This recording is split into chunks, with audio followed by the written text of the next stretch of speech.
Vous écoutez la leçon biblique de l'Église de la Science chrétienne indépendante de Plainfield, située à Plainfield, New Jersey, États-Unis d'Amérique. Leçon biblique du dimanche 17 mars 2019. Sujet: la substance. Texte d'or, psaume. L'Éternel aussi accordera le bonheur, et notre terre donnera ses fruits. Lecture alternée, Proverbe. La sagesse ne crie-t-elle pas? L'intelligence n'élève-t-elle pas sa voix? Préférez mes instructions à l'argent, et la science à l'or le plus précieux. Car la sagesse vaut mieux que les perles, elle a plus de valeur que tous les objets de prix. Avec moi sont la richesse et la gloire, les biens durables et la justice. Mon fruit est meilleur que l'or pur, et mon produit est préférable à l'argent. Je marche dans le chemin de la justice, au milieu des sentiers de la droiture, pour donner des biens à ceux qui m'aiment et pour remplir leurs trésors. La Bible. Honore l'Éternel avec tes biens et avec les prémices de tout ton revenu. Alors tes greniers seront remplis d'abondance et tes cuves regorgeront de mou. Élie, le Tishbite, l'un des habitants de Galaad, dit à Akab: L'Éternel est vivant, le Dieu d'Israël dont je suis le serviteur. Il n'y aura ces années-ci ni rosée, ni pluie, sinon à ma parole. Alors la parole de l'Éternel lui fut adressée en ces mots. Lève-toi, va à Sarepta, qui appartient à Sidon, et demeure là.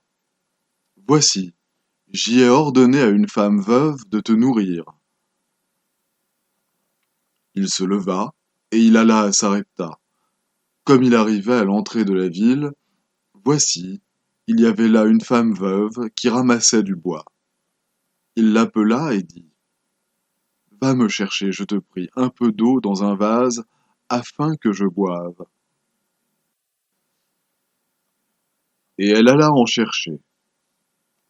Il l'appela de nouveau et dit: Apporte-moi, je te prie, un morceau de pain dans ta main. Et elle répondit: L'Éternel, ton Dieu, est vivant. Je n'ai rien de cuit. Je n'ai qu'une poignée de farine dans un pot et un peu d'huile dans une cruche. Et voici, je ramasse 2 morceaux de bois, puis je rentrerai, et je préparerai cela pour moi et pour mon fils. Nous mangerons, après quoi nous mourrons. Élie lui dit: Ne crains point, rentre, fais comme tu as dit. Seulement prépare-moi d'abord avec cela un petit gâteau, et tu me l'apporteras. Tu en feras ensuite pour toi et pour ton fils. Car ainsi parle l'Éternel, le Dieu d'Israël. La farine qui est dans le pot ne manquera point, et l'huile qui est dans la cruche ne diminuera point, jusqu'au jour où l'Éternel fera tomber de la pluie sur la face du sol. Elle alla, et elle fit selon la parole d'Élie. Et pendant longtemps, elle eut de quoi manger, elle et sa famille, aussi bien qu'Élie. La farine qui était dans le pot ne manqua point, et l'huile qui était dans la cruche ne diminua point, selon la parole que l'Éternel avait prononcée par Élie. Naaman, chef de l'armée du roi de Syrie, jouissait de la faveur de son maître et d'une grande considération, car c'était par lui que l'Éternel avait délivré les Syriens. Mais cet homme fort et vaillant était lépreux. Élisée lui fit dire par un messager: Va, et lave-toi 7 fois dans le Jourdain. Ta chair deviendra saine, et tu seras pur. Il descendit alors et se plongea 7 fois dans le Jourdain, selon la parole de l'homme de Dieu. Et sa chair redevint comme la chair d'un jeune enfant, et il fut pur. Naaman retourna vers l'homme de Dieu, avec toute sa suite. Lorsqu'il fut arrivé, il se présenta devant lui et dit : « Voici, je reconnais qu'il n'y a point de Dieu sur toute la terre, si ce n'est en Israël. Et maintenant accepte, je te prie, un présent de la part de ton serviteur. » Élisée répondit : « L'Éternel, dont je suis le serviteur, est vivant. Je n'accepterai pas. » Naaman le pressa d'accepter, mais il refusa. Géasi, serviteur d'Élisée, homme de Dieu, se dit en lui-même : « Voici mon maître a ménagé Naaman, ce Syrien, en n'acceptant pas de sa main ce qu'il avait apporté. L'Éternel est vivant. Je vais courir après lui et j'en obtiendrai quelque chose. » Et Géasi courut après Naaman. « Mon maître m'envoie te dire : voici, il vient d'arriver chez moi 2 jeunes gens de la montagne d'Éphraïm, d'entre les fils des prophètes. Donne pour eux, je te prie, un talent d'argent et 2 vêtements de rechange. » Naaman dit : « Consens à prendre 2 talents. » Il le pressa, et il serra 2 talents d'argent dans 2 sacs, donna 2 habits de rechange. Puis il alla se présenter à son maître. Élisée lui dit : « D'où viens-tu, Géasi ? » Il répondit : « Ton serviteur n'est allé ni d'un côté ni d'un autre. » Mais Élisée lui dit : « Mon esprit n'était pas absent lorsque cet homme a quitté son char pour venir à ta rencontre. Est-ce le temps de prendre de l'argent et de prendre des vêtements, puis des oliviers, des vignes, des brebis, des bœufs, des serviteurs et des servantes ?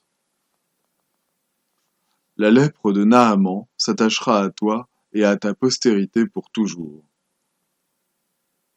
Et Géasi sortit de la présence d'Élisée avec une lèpre comme la neige.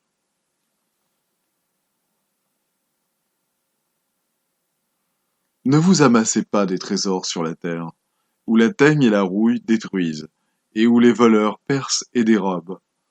Mais amassez-vous des trésors dans le ciel, où la teigne et la rouille ne détruisent point, et où les voleurs ne percent ni ne dérobent. Car là où est ton trésor, là aussi sera ton cœur. C'est pourquoi je vous dis, ne vous inquiétez pas pour votre vie, de ce que vous mangerez, ni pour votre corps, de quoi vous serez vêtus. Votre Père céleste sait que vous en avez besoin. Cherchez premièrement le royaume et la justice de Dieu, et toutes ces choses vous seront données par-dessus.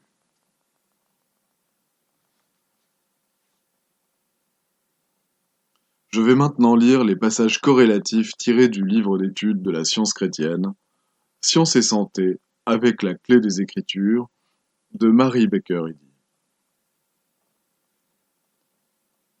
Question. Qu'est-ce que la substance ? Réponse. La substance est ce qui est éternel et incapable de discordance et de décomposition. La vérité, la vie et l'amour sont substance, dans le sens où les Écritures emploient ce mot dans l'Épître aux Hébreux. La substance des choses qu'on espère, l'évidence de celles qu'on ne voit pas. L'esprit, le synonyme d'entendement, d'âme ou de Dieu, est la seule substance véritable. L'univers spirituel, y compris l'homme individuel, est une idée composée, reflétant la substance divine de l'esprit. Ce qu'on appelle matière est inconnu à l'esprit, qui renferme en lui-même toute substance et qui est la vie éternelle. Tout ce que nous appelons péché, maladie et mort est une croyance mortelle. Nous définissons la matière comme erreur parce qu'elle est l'opposé de la vie, de la substance et de l'intelligence. La matière, avec sa mortalité, ne peut être substantielle si l'esprit est substantiel et éternel. Que devrions-nous accepter comme substance ? Ce qui se trompe, change et meurt, ce qui est muable et mortel, ou ce qui est infaillible, immuable et immortel. Les objets perçus par les sens physiques n'ont pas la réalité de la substance. Ils sont seulement ce que la croyance mortelle les appelle. La matière, le péché et la mortalité perdent toute conscience supposée ou toute prétention à la vie ou existence à mesure que les mortels se dépouillent d'un faux sens de vie, de substance et d'intelligence. Mais l'homme spirituel et éternel n'est pas affecté par ces phases de la mortalité. Combien il est vrai que tout ce qui s'apprend par l'intermédiaire du sens matériel se perd forcément parce que ce prétendu savoir est renversé par l'effet spirituel de l'être dans la science. On voit que ce que le sens matériel appelle intangible est substance. Ce qui pour le sens matériel semble être substance devient néant à mesure que le rêve du sens matériel s'évanouit et que la réalité paraît.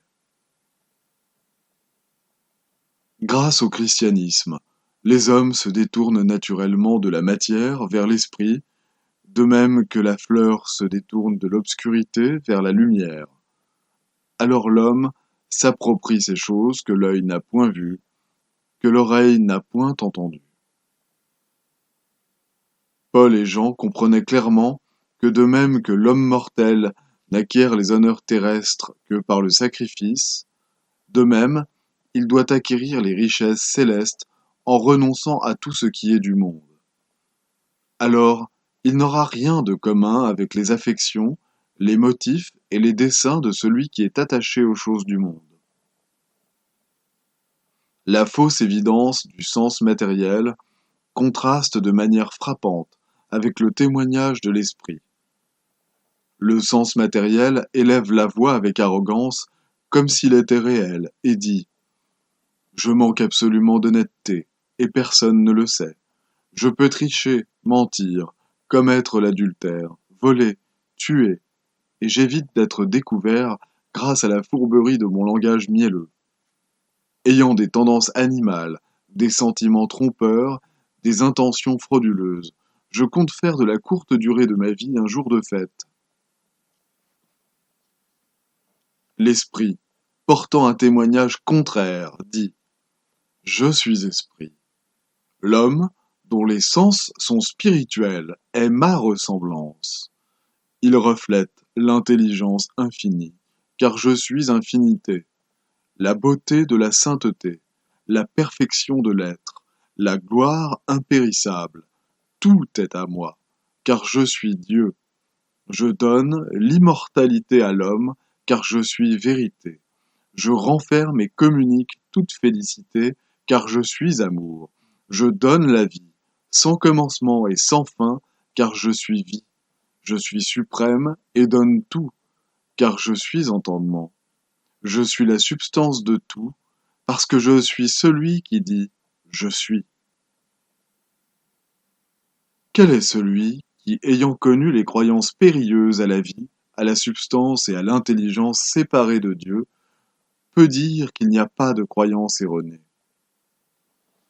Connaissant la prétention du magnétisme animal, savoir que tout le mal se résume en la croyance que la vie, la substance et l'intelligence sont dans la matière, l'électricité, la nature animale et la vie organique, qui niera que ce sont là les erreurs que la vérité doit annihiler et qu'elle annihilera? Les scientistes chrétiens doivent vivre sous la pression constante du commandement apostolique qui ordonne de sortir du monde matériel et de s'en séparer. Supprimons les richesses, la renommée et les organisations sociales qui ne pèsent pas un iota dans la balance de Dieu, et nous obtiendrons des vues plus claires du principe. Dispersons les coteries, que l'honnêteté nivelle la richesse, que le mérite soit l'humanité appréciée selon la sagesse, et nous obtiendrons des vues plus justes de l'humanité. Pour déterminer nos progrès, il faut que nous sachions où sont placées nos affections, qui nous reconnaissons et à qui nous obéissons en tant que Dieu. Si l'amour divin devient pour nous plus proche, plus cher et plus réel, alors la matière est en voie de se soumettre à l'esprit. Les buts que nous poursuivons et l'esprit que nous manifestons révèlent notre point de vue et montrent ce que nous gagnons. Les riches en esprit aident les pauvres, formant une grande fraternité, ayant tous le même principe ou père, et béni est celui qui voit le besoin de son frère et y pourvoit, trouvant son propre bien en cherchant celui d'autrui. L'amour donne à la moindre idée spirituelle la force, l'immortalité et la bonté qui se révèlent à travers tout comme la fleur se révèle déjà dans le bouton. Si le disciple avance spirituellement, il fait des efforts pour arriver. Il se détourne constamment du sens matériel et porte ses regards vers les choses impérissables de l'esprit. S'il est sincère, il prendra la chose au sérieux dès le début et avancera chaque jour un peu dans la bonne direction, jusqu'à ce que finalement il achève sa course avec joie.